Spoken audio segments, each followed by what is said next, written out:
So you guys picked Jennifer Aniston to represent our Aquarius birthday chart, and her chart is lovely. But not only do I want to talk about her natal chart and about her and her life, I want to talk about her loves and her breakups as well. Because what I want you to do is take some notes. A lot of the transits and the progressions that happen around Jennifer Aniston's um, loves and her breakups are the same transits that are likely to happen in your chart at the time you find love or at the time you might break up. So it's a good time to look at your progressions, your transits on certain days and see what was happening when I fell in love or what was happening when I got divorced. That's what I'm going to do with her chart, and I think it'll be fun if you look at yours at the same time and you may see love coming up and hopefully you don't see a breakup coming up. But that's what we're going to do. Let's get started. So, Jennifer Aniston was born on February 11th, 1969, and has a beautiful Aquarius sun, and her moon is in Sagittarius. Actually, it makes a sextile almost to the degree. So, that just tells me that her ego and her emotions get along well. They interact well. She doesn't have a lot of inner conflict in that way. We have a full sixth house in her chart. She has the North Node, Venus, Saturn, and Chiron all in Aries in her sixth house. And I did some research, and she loves dogs. She loves animals. So it's somewhat like with Betty White's chart, the love of animals in that packed sixth house. Also, she has her sun and her Mercury in the fourth house. Now, her Mercury is right on her IC, that lowest, most private part of your chart. But the amazing thing is, her Mercury is so well aspected. No wonder she is such an amazing actress. Listen to all the aspects she has to her Mercury, her communication, her way of thinking, her way of acting. So she has a trine to Jupiter, a trine to Uranus, a trine to Pluto, and a sextile to the North Node, Neptune, and Chiron. And that's a lot of aspects, and they're all good. So you can see what makes her such an amazing actress. But here's the thing, with that Mercury right on her IC at the bottom of her chart and her sun in that fourth house, I think Jennifer Aniston is probably a really private person. And, you can see this, how she's wanted the public to give her privacy when she's had bad times in her life. Another interesting thing, I did some research on this too. Around 2003, 2004, she had actually publicly said that she was ready to have a baby. Well, that was the same time that Brad Pitt met Angelina Jolie on the set of Mr. and Mrs. Smith. So I found it really interesting that her fifth house cusp, which your fifth house is your house of children, that her fifth house cusp is at 29 degrees of Aquarius. It's at a critical degree.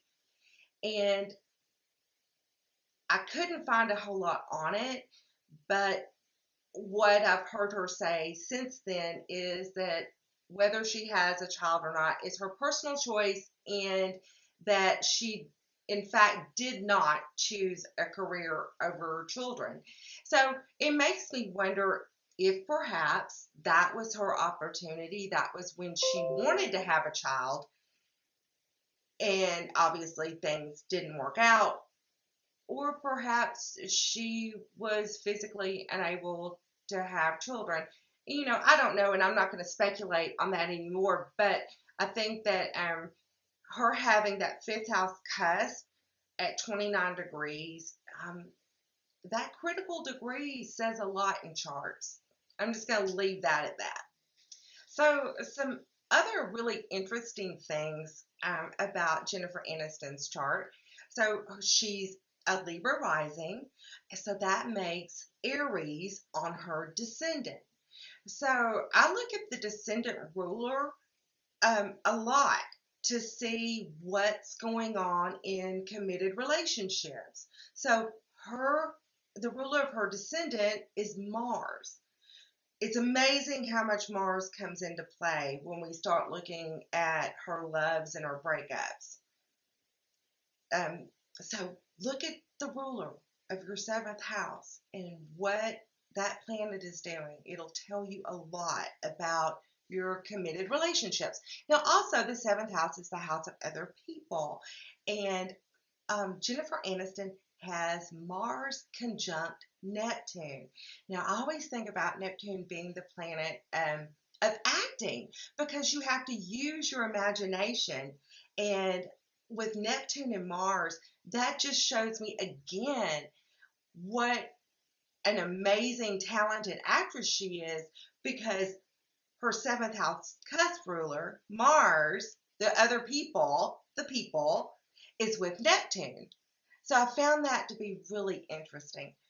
Another thing interesting about her chart is she has this lovely moon, part of fortune, and Pallas conjunction, all in Sagittarius. So when Pallas is conjunct the moon, and the part of fortune just adds to it, it gives you this gracefulness and almost a physical ability. And I see that as another gift that she was given to make her such a talented actress. So Jennifer Aniston's Juno is in the third house in Capricorn. Okay, so I was just thinking Brad Pitt had a lot of Capricorn in his chart, but we'll get to that later.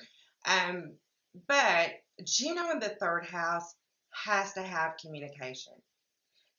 That has to be a major part of the relationship. And since her Mercury, which rules the third house, not necessarily in her chart, but in the chart, with her Mercury making all those amazing aspects, I know that communication has to be a major part of probably any relationship that she has, but definitely in a soulmate committed relationship.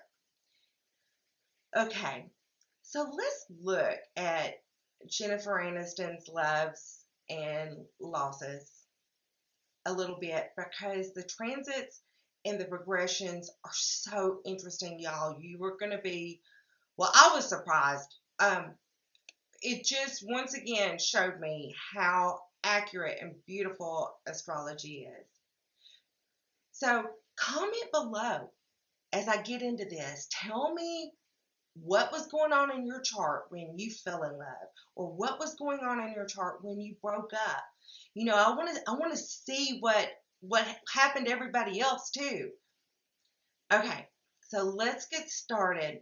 So Jennifer Aniston actually met Brad Pitt in 1994. Now, they didn't start dating until 1998. But the cool thing is, and think about this, not everybody knows the exact day or the time or whatever when they met their love or their soulmate. But that first meeting chart can be so important. So these are some of the things that were going on when Jennifer Aniston met Brad Pitt. So her progressed moon in Scorpio was conjunct Mars and Neptune, her natal Mars and Neptune. Okay, so that progressed moon conjuncting um, her Mars, which is the ruler of her committed relationships. You're going to see this theme over and over again. Okay, so also Pluto and the North Node, transiting Pluto and North Node, were also on her Mars. Pluto jumps in a lot of times in committed relationships, sometimes breaking up, sometimes meeting. Um, Honestly, I see Pluto with Venus or making some kind of aspect to Venus, especially the conjunction when people fall in love. I see that a lot. Okay, so back to Jennifer Aniston. Um, so in 1998, they started dating. Well, wouldn't you know, her progressed moon was then in Capricorn with her natal Juno, her soulmate asteroid. So they married in 2000, and her progressed her progressed moon was conjunct her natal sun. That created a new moon for her. When your progressed chart or your progressed moon in particular lines up with your natal chart like that, it's like a new beginning. So this was all good, right? Those were all beautiful things that happened.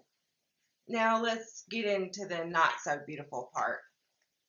So in 2004, that's when it was May of 2004 when Brad Pitt started filming Mr. and Mrs. Smith, where he met Angelina Jolie. So in 2004, this is what was going on in Jennifer Aniston's chart. Her progressed sun was moving into a conjunction with her North Node in Chiron. The North Node gets involved a lot in committed relationships, and sadly, a lot of times Chiron gets involved in breakups. You'll see that sometimes. Okay, also, she had just had a progressed new moon. If you want to know more about your progressions or progressed new moons and progressed full moons and all of that, look in the notes below, book a reading. You can book one with me, one of our other brilliant astrologers, and they can go over that more with you because it's rare. It only happens 2 or 3 times in a lifetime, depending on how long you live. Okay, so in 2005, actually March 25th, 2005, she filed for divorce. And this was what her chart looked like. Transiting Pluto was on her part of fortune conjunct moon. So Pluto had moved around to her moon and her part of fortune, and sadly this was a breakup period. This is really important though. Transiting Ceres was on Mars, which is the ruler of her descendant again. If you'll notice in the chart, Ceres is shaped like a scythe, and Ceres can bring good things, harvest. It can also cut away.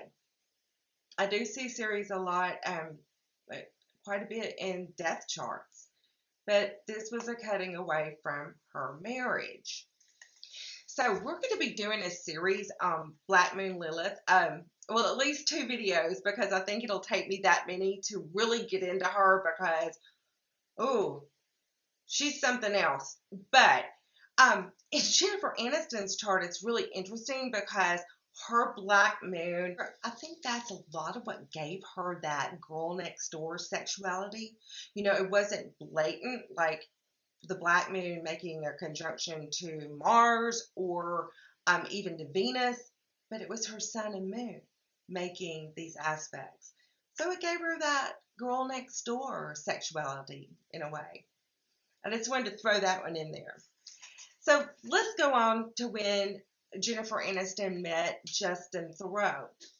So when she met him she was engaged to him in August of 2012, and transiting Juno, here we go again with Juno, was on her Mars. So this was good. The progressed moon was conjunct the progressed vertex on her midheaven. And you know, the midheaven shows up a lot in any committed relationships because it's at the very top of the chart and it's very public when you change status. It's a status change.